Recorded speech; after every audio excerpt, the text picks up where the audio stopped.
Hein, voilà, Fabien, et tu feras des commentaires plus tard chez toi quand tu seras toute seule. Allez, on va parler de Renault. C'est sympa l'ambiance ce soir.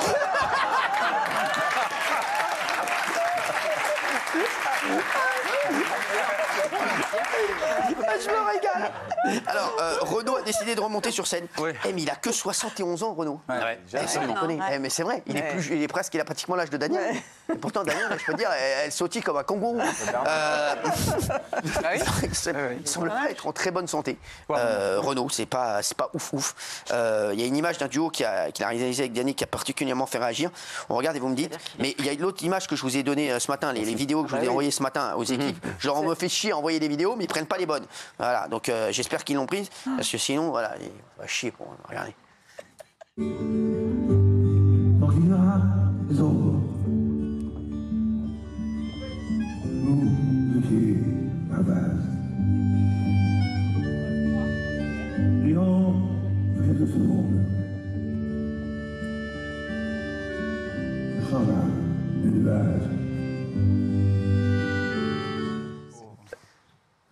C'est pas ouf. Hein. Oui, mais en même temps, alors moi j'en ai parlé avec lui et sa fille Lolita, le 21 décembre dernier, parce que Renault se produisait à Pleyel à Paris. Et j'ai posé la question, et en fait, c'est lui qui veut. Personne ne l'oblige. Ouais. Ni un producteur, ni sa compagne aujourd'hui. Il chantait quoi, là? Là, il chantait une chanson de l'album Marchand de cailloux. Ah, d'accord. Et donc, en fait, faut arrêter les critiques sur les réseaux, parce qu'on dit oui, c'est scandaleux. Alors, il y a de voir plein de gens qui ont artiste dit, comme ça. même des gens connus. Il y a Isabelle Mergo qui lui a mis, c'est pas un peu pathétique. Mais est-ce qu'elle l'a vu sur scène, Renaud? Parce que c'est très triste et moche de la part de ceux qui l'exploitent. Parce qu'en fait, est-ce qu'elle l'a vu? Obligé, pardon. Non, mais est-ce qu'elle l'a vu sur scène à un moment donné? Je pense qu'il faut qu'elle aille le voir.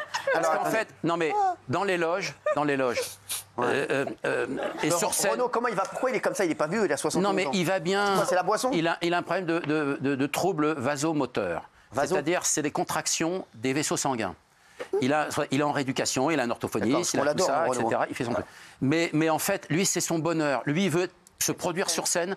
Parce que vous savez, ce qui l'impressionne aux larmes, c'est de voir les salles, et moi j'ai assisté à plusieurs concerts de Renaud récemment, c'est de voir les salles chanter, c'est une messe. Ah ouais. Et ça lui fait un bien formidable. Ouais. Rien que pour ça, ce que me disait sa fille... Il a quoi?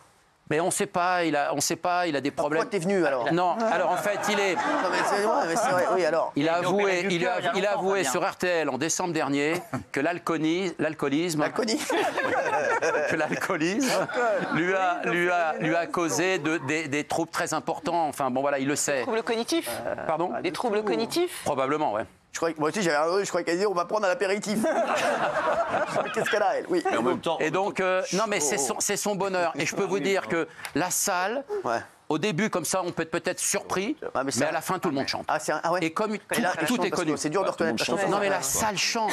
Allez voir un concert de Renaud. Vous allez comprendre la messe qu'il y a, la communion comme ça entre le chanteur et son public. Et c'est vraiment intéressant. Moi, c'est émouvant. Même les fans, à la fin de leur concert, ils sont tristes. On l'adore. Quand même, ils le disent gentiment. C'est sa volonté. On ne peut pas aller contre. Non, mais d'accord. C'est lui qui a décidé. Ça lui décidé. fait un bien fou d'aller sur scène. Ça serait bien que ça fasse un bien fou au public aussi. Et là, non, le public est fou de joie. Non, le public est fou de joie. Non. Très déçu. C'est des centaines de milliers de personnes. Non, ils le savent. Gilles. Mais là, ça date de février 2024, ce qu'on a montré. Très franchement, il y a un côté pathétique, la voix est éteinte, il est affaibli, il tremble. Je sais qu'il dit qu'il est heureux quand il chante, qu'il est heureux quand son bonheur, c'est de mettre le dernier mot à une chanson. Mais Fabien, répondez honnêtement, est-ce qu'il n'y a pas quand même une certaine pression de l'entourage pour continuer coûte que coûte? Alors, je peux vous dire, j'ai posé la question. Vous êtes sûr de votre réponse? Certains. Et à Renaud et à sa fille Lolita, qui l'accompagne régulièrement en coulisses. Je peux vous dire, non, il n'y a aucune... C'est lui qui veut ça. Et même ses proches collaborateurs, ses secrétaires, régisseurs, etc., tous disent, non, mais il veut. D'autres voulaient arrêter. Lui, il est heureux de voir les gens chanter. C'est une satisfaction. Mais est-ce qu'il est malade? Il a quoi? Et le public... En fait, depuis qu'il a été opéré du cœur, ça va beaucoup mieux, mais il a une fragilité. C'est quelqu'un de fragile qui doit se surveiller. Il a arrêté de boire ou pas? Il a arrêté? Alors il arrête, il a repris, il y a eu des cures. Là, quand il chante, ça veut dire que normalement il a arrêté, mais on n'est pas certain qu'il soit totalement équilibré, lucide, physiquement apte. Et il a donné la raison, Renaud, dans une interview, et c'était vraiment très, très explicite. Il a dit, voilà, l'alcoolisme m'a causé des graves dégâts. Oui. Il le dit lui-même. Oui. Voilà, lui, c'est sa raison. C'était genre un truc de fou, il buvait de fou. Il buvait beaucoup, il a bu beaucoup. Là, maintenant, il a arrêté. Il a même arrêté la cigarette. Ah ouais. Donc bon, mais à un moment donné, qu'est-ce qu'il voulait faire? Les gens sont respectueux de sa décision. C'est ça qu'il faut regarder. Et le public de Renault est un public merveilleux. Vraiment, parce qu'ils comprennent, ils savent en fait les choses. Il faut quand même l'expliquer. Même s'il y a toujours des esprits chagrins qui disent oui, alors bien sûr, bon, très bien. Voilà. Moi, sincèrement, j'y crois beaucoup. Non, et les gens sont heureux. Crois quoi? Si ça lui fait plaisir, il continue sa tournée jusqu'au 20 décembre. Il termine à Deauville, je crois, 21 décembre à Deauville cette année. Donc, c'est une performance aussi pour lui, parce que c'est une manière aussi de se réapproprier son métier.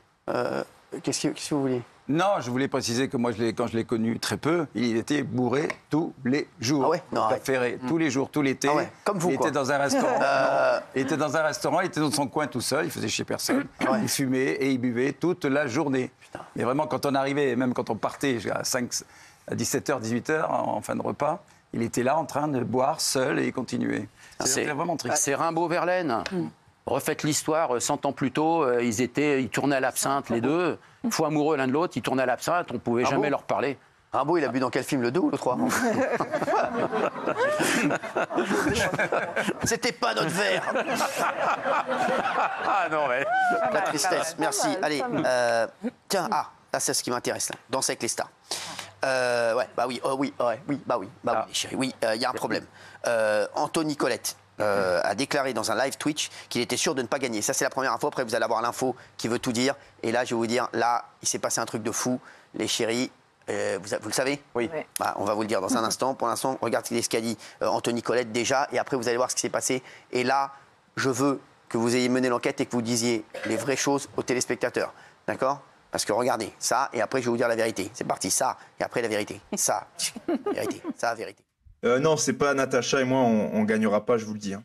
Quand j'ai commencé la saison, quelques gens de la prod m'ont dit, écoute Anthony, tu es avec Natacha Saint-Pierre, tout ça, tu vas pas aller loin dans l'émission. Tu feras 4 primes, si t'en fais 5, c'est ouf, tu vois.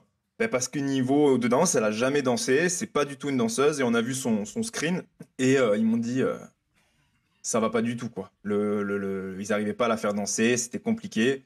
Et là, les gars, on est en demi-finale, putain de merde. On gagnera pas, plein de raisons. Comme ça, c'est la télé, on gagnera pas. Ça, c'est possible. Alors, ça, déjà, c'est pas ouf. Mais alors, dans ce qu'il dit... mais qu'est-ce qui s'est passé après? Alors, je vais vous donner une info. Déjà, dans ce qu'il dit, il y a le verbal, ce qu'il dit, et c'est assez neutre, à part le fait qu'il ne va pas gagner. Et le non-verbal, on peut lire sur son visage qu'il est assez dégoûté de tout ce qui se passe, etc. Il ferait allusion, premièrement, on en parlait hier, aux votes qui peuvent être arrêtés effectivement par la production à n'importe quel moment, qui peut influencer les votes, et au fait que Inès Reg gagnerait probablement la saison. Et selon nos infos, il y a plusieurs artistes dans Danser avec les stars qui soupçonnent la production d'avantager Inès Reg. Pourquoi? Parce qu'en fait, il y a des danses de salon qui sont très compliquées, je ne suis pas un expert en danse, et il y a des danses contemporaines qui sont plus faciles. Et la production, selon notre source, lui aurait donné beaucoup plus de danses faciles, contemporains, Bollywood, afro, salsa, peu de danses de salon, même si elle danse très bien, Inès Reg, attention, alors que par exemple Keyona a que des danses de salon, et donc en